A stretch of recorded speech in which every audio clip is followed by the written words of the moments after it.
Hello,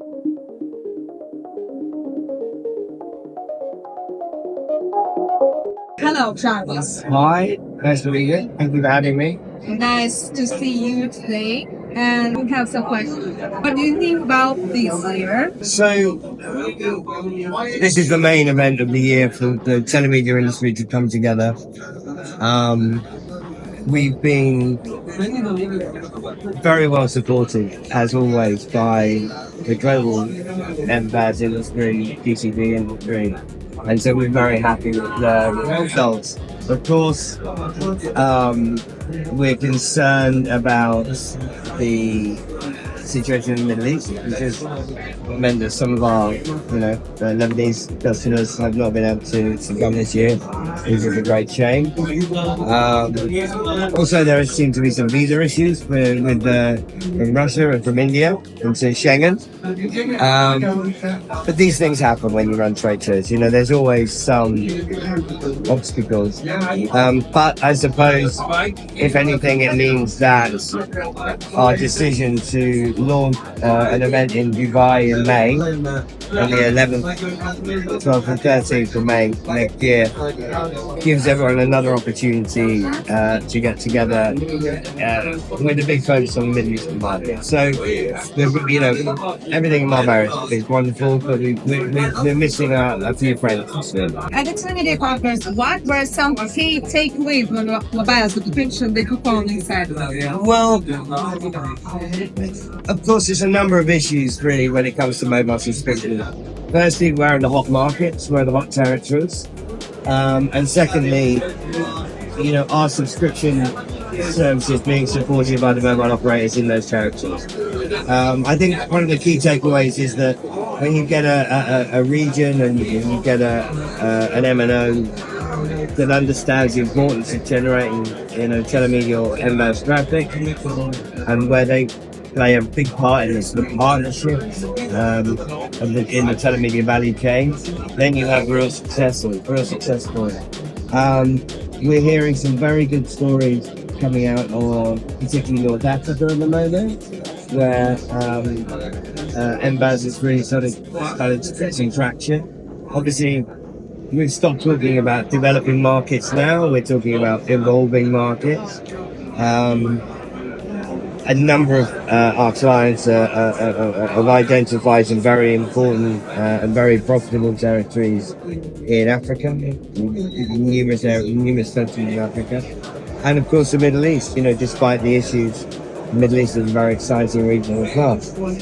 And not to say that Europe, which is where we are, also doesn't have a lot going for it. There's a lot of great stories coming out of Germany, where you've got the mobile operators working with telemedia aggregators and content providers to produce some really amazing services in Germany too.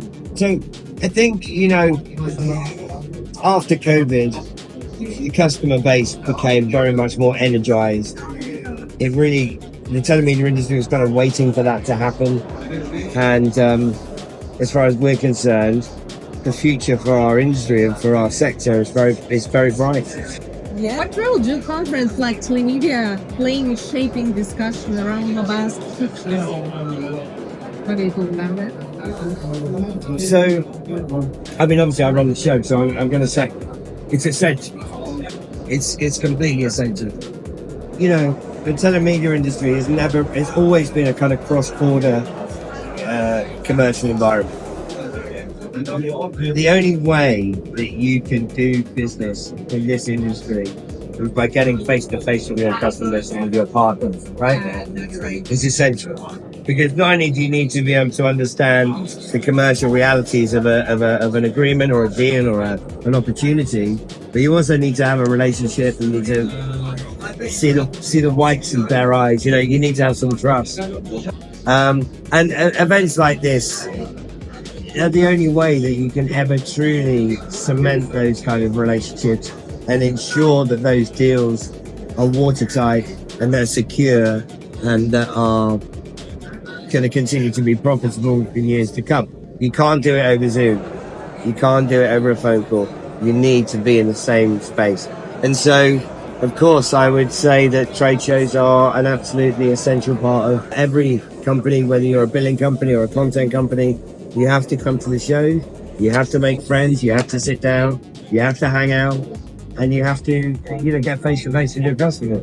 So, yeah, Working hard. it's essential. Yeah. Thank you.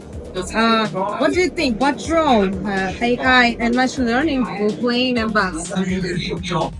That's a great question. I mean, like everything, you know, 3 or 4 years ago, we put in a conference together, and people are talking about all this crazy technology. I'm an old guy, right? I'm not really that interested in AI. I don't really know. And then, but of course, 2 years later, it's fundamentally underpinning marketing, content creation, customer service. Every aspect of the telemedia industry now has got some form, or the industry is embracing some form of AI technology to enhance what they do. And it's, the industry has always been pretty innovative, and the industry has always been at the cutting edge of technology. It's always, right from the word go. Back in the 90s, we were an industry making money out of the telephone network, which is kind of considered to be a little bit dumb. And, fast forward 25 years, and these guys are still making money out of the internet, mobile, and now AI, social media network. So we're an innovative community, and any new technology that comes into our community is going to get, it's going to be used and applied probably quicker than most other industries. And so everyone I talk to now is underpinning their own proposition with AI tech. So I don't think you can take it out of the equation. I don't think you can take it out of the conversation. Yeah, of course. And we have last question for you. In your opinion, what's the next for mobile subscription? Where do you see the industry in the next 5 or 10 years? Impossible to answer. Yeah. So, but okay. Well, I mean, I feel like, we've started to see in the last 3 or 4 years so many more companies coming to Marbella from India, so many more companies coming from the Middle East. Clearly, that's an indication that those areas are the most, maybe not the most exciting, but they're pretty exciting, right? And I would say that, certainly from my point of view, I predict the World Telemedia will expand into the Middle East and Africa, because that's where the action is, seems to be. I have no idea how new technology is going to impact the industry, because if I did, I wouldn't be running trade shows. I think I'd be Jeff Bezos or Elon Musk. But I do think that what we've learned is that consumers want to consume premium, high-quality content on their mobile phones. And I don't see that changing in any way, shape or form. It really kick-started through COVID, and we've not seen any reduction in the appetite of humans.